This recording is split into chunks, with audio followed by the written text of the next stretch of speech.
کے نبی کہ جو اللہ کو مل کر کے رہے, جو درمیان میں بات کرتے وہ بڑی پیاری بات تھی. سارے کے سارے نبیوں سے امت نے یہ سوال کیا کہ لا الہ الا اللہ, لا الہ الا اللہ جو کہتے ہو دیکھا بھی ہے؟ تو سارے کہتے تھے کہ نہیں دیکھا نہیں ہے, حکم ہے, بس سنا ہے.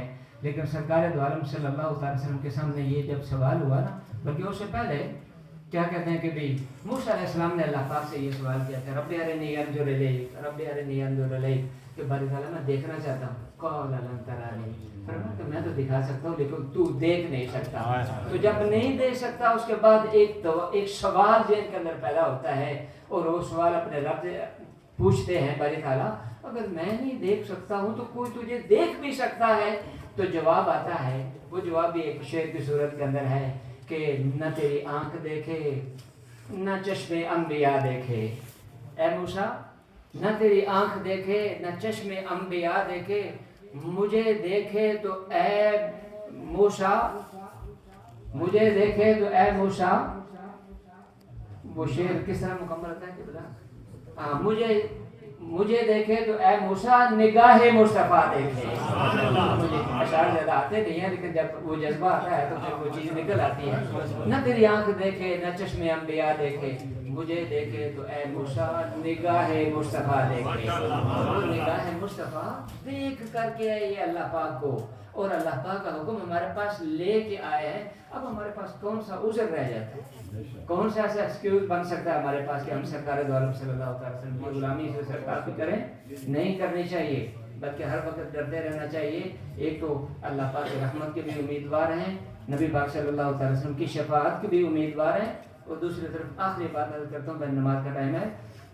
فَكَيْفَ إِذَا جِئْنَا مِنْ كُلِّ أُمَّةٍ بِشَهِيدٍ وَجِئْنَا بِكَ عَلَى هَؤُلَاءِ شَهِيدًا. کہیں یہ معاملہ الٹا ہی نہ پڑ جائے کہ ہم نبی پاک صلی اللہ علیہ وسلم کی شفاعت کے امیدوار ہیں, تو نبی پاک صلی اللہ علیہ وسلم سارے کے سارے ہمارے اوپر نہیں بلکہ پہلے انبیاء کرام کے اوپر جو ہے وہ گواہ بنیں گے. تو جب اپنی امت کے اوپر بھی گواہ بنیں گے تو حضور نے گواہی تو سچی دینی ہے نا.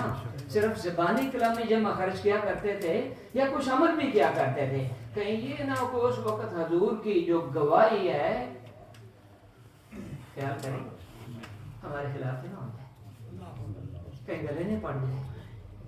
تو اگر اتنی محبت کرنے والے ہیں, حضور کی شفاعت پر امید رکھنے والے ہیں, تو ہمیں اس بات کا یقین کرنا چاہیے کہ نبی پاک صلی اللہ علیہ وسلم کی ذات ایسی ہے کہ ہر اس کے اندر کامل نمونہ ہے, ہر حسن والا نمونہ ہے. تو جتنا ہو سکے خود بھی عمل کرنے کی کوشش کریں.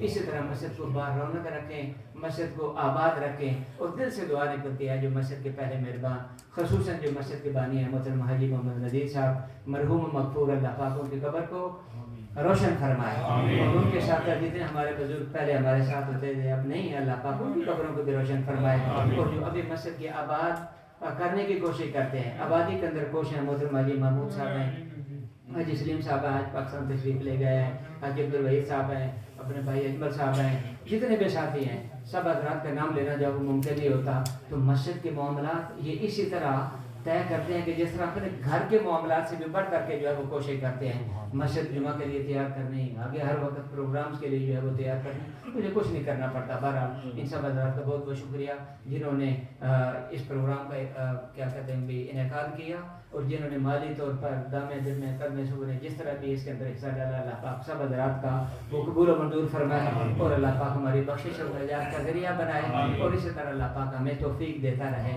ہم میلاد مصطفیٰ مناتے رہیں, یاد مصطفیٰ مناتے رہیں, اور سرکار دو عالم صلی اللہ علیہ وسلم کی سنتوں پر عمل پیرا ہوتے رہیں. اللہ پاک مجھے بھی اور آپ کو بھی عمل کی توفیق نصیب فرمائے, اور اللہ پاک سے دعا ہے کہ اللہ پاک اسی طرح ایسے علماء حق جو ہیں ان کا سایہ تعبیر ہمارے سروں پر قیامت فرمائے. اب باتیں ختم ہو گئی ہیں, جلدی اذان ہوتی ہے, صرف آپ نے سنتے پڑھنی ہے, اور فوراً اس کے بعد جماعت ہوگی, جماعت کے بعد اپنی نماز مکمل کریں گے ذرا جلدی کے ساتھ, اور اس کے بعد منہ مبارک کی زیارت. اسی طرح ہم بڑے کیا کہتے ہیں بھی خوشی کے ساتھ بھی, اور بڑے شوق کے ساتھ بھی, اور بڑے عقیدت کے ساتھ بھی کریں گے. مسجد کے اندر شور و غل نہیں ہونا چاہیے, کوئی ایسا رش نہیں پڑنا چاہیے. ادھر انشاءاللہ العزیز منہ مبارک جو ہے وہ ہم اوپر رکھیں گے. نماز کے بعد ہم نماز پڑھتے ہیں اتنی دیر تک جو ساتھی ہیں وہ لے آئیں گے.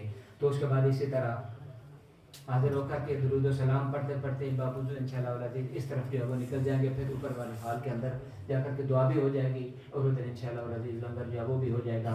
پر ابھی اذان ہوتی ہے، اذان کے فوراً بعد جو ہے وہ سنتیں پڑھ کر کے جماعت کریں گے، اور جماعت کے بعد انشاءاللہ گل مبارک کی زیارت ہوگی، اور پھر انشاءاللہ ہماری یہ محفل اپنے جوبن پر جو ہے وہ ختم ہو جائے گی۔ اب آپ سوچ رہے ہوں گے کہ لنگر کہاں گیا؟ لنگر بھی بہرحال انشاءاللہ یہی جو اذان پڑھے